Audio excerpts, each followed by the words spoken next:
کیا یہ سب جو ہے اس میں ہم کو گھسیٹ رہے ہو؟ ہاں کوئی بڑا معاملہ آ جائے تب ٹھیک ہے، اور وہ بھی جاؤں گا تو میں کہیں بھی جاؤں گا تو بیٹھے رہوں گا آج کل، اب تم لوگ شروع کرو، ہم کو ضرورت نہیں، ہم دیکھیں گے کہ وہاں کون آتا ہے، یہ حضرت نے فرمایا۔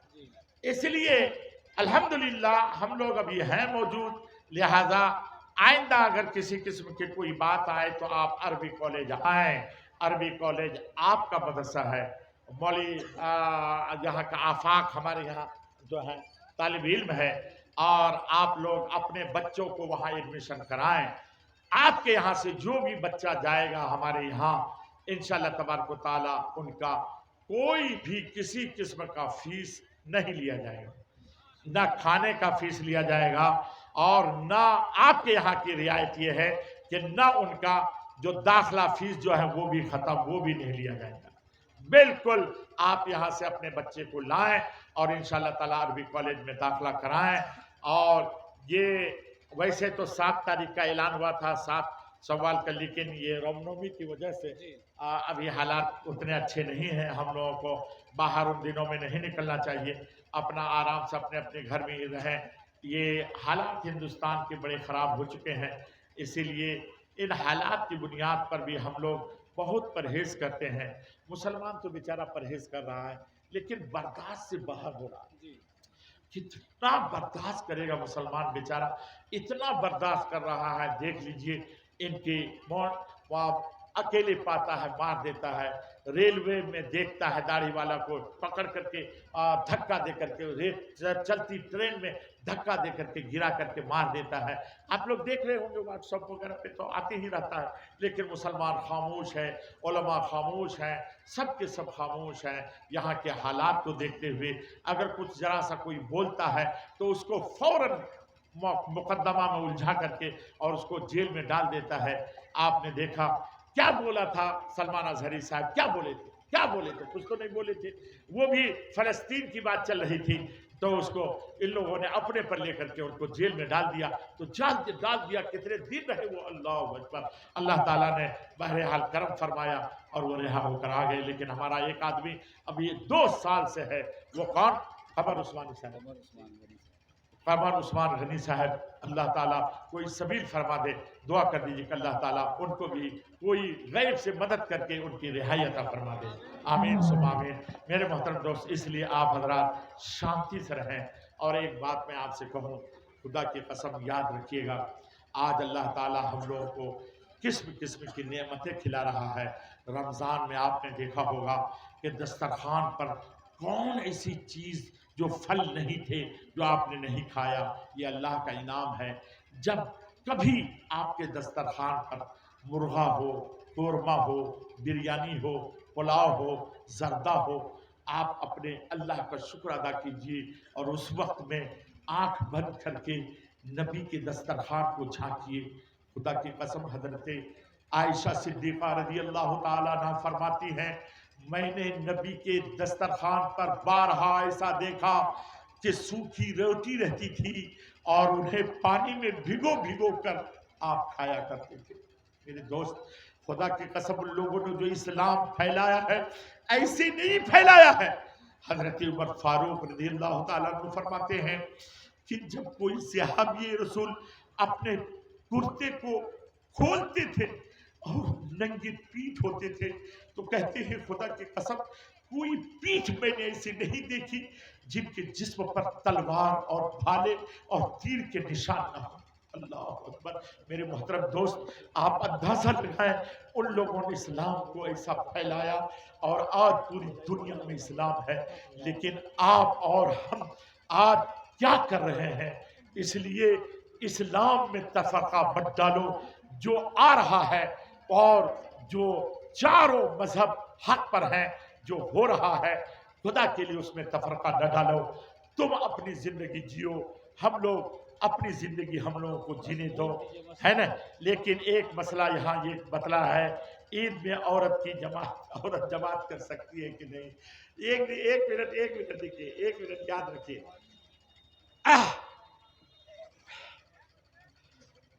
عورت پر نماز جمعہ اور نماز عیدین واجب فرض نہیں، مسافر پر نماز جمعہ اور عیدین واجب فرض، بولیے نا بولیے ہے، بیمار پر، غلام پر یہ جمعہ اور عیدین وغیرہ واجب فرض، جب فرض ہی نہیں ہے تو جب فرض ہی نہیں ہے تو وہ نماز کون سی پڑھے گی؟ ارے بولیے نا کون سی پڑھے گی؟ بولیے نا کون سی پڑھے گی؟ بولیے نفل نماز، اور نفل نماز کی جماعت امام اعظم کے نزدیک جائز ہی نہیں۔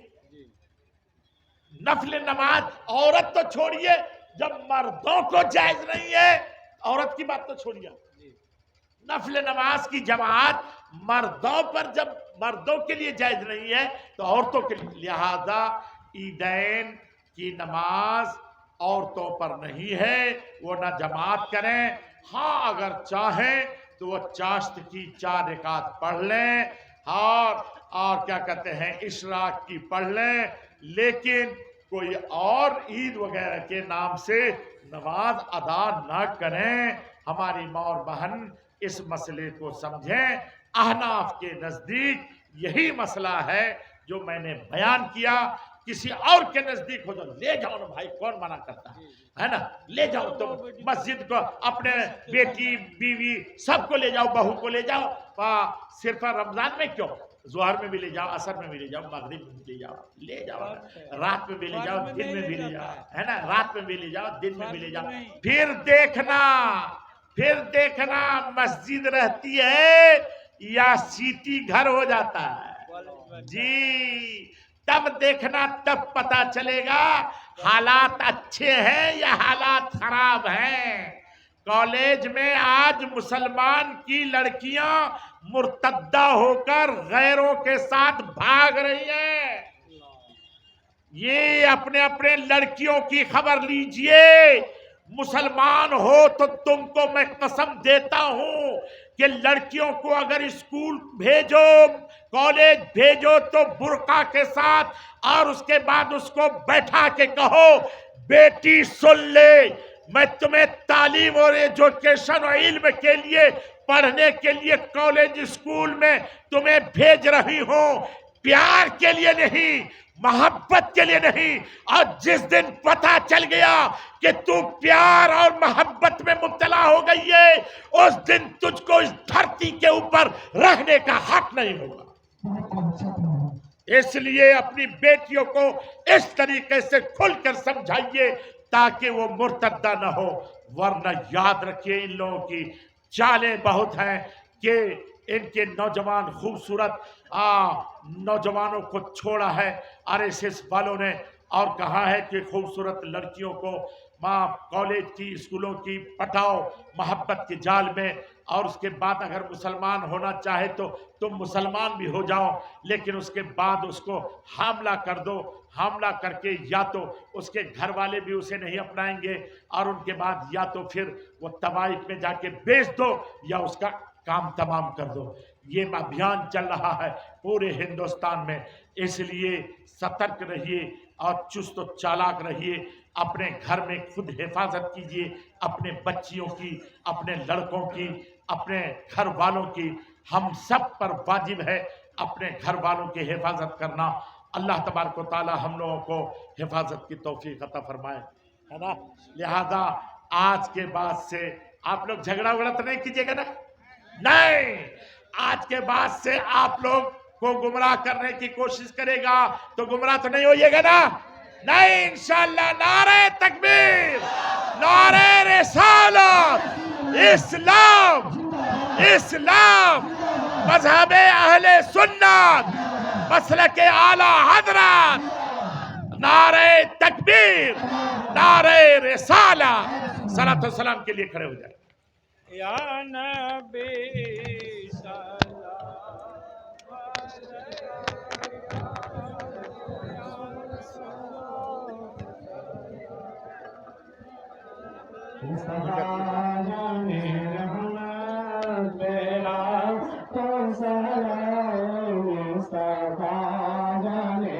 رحم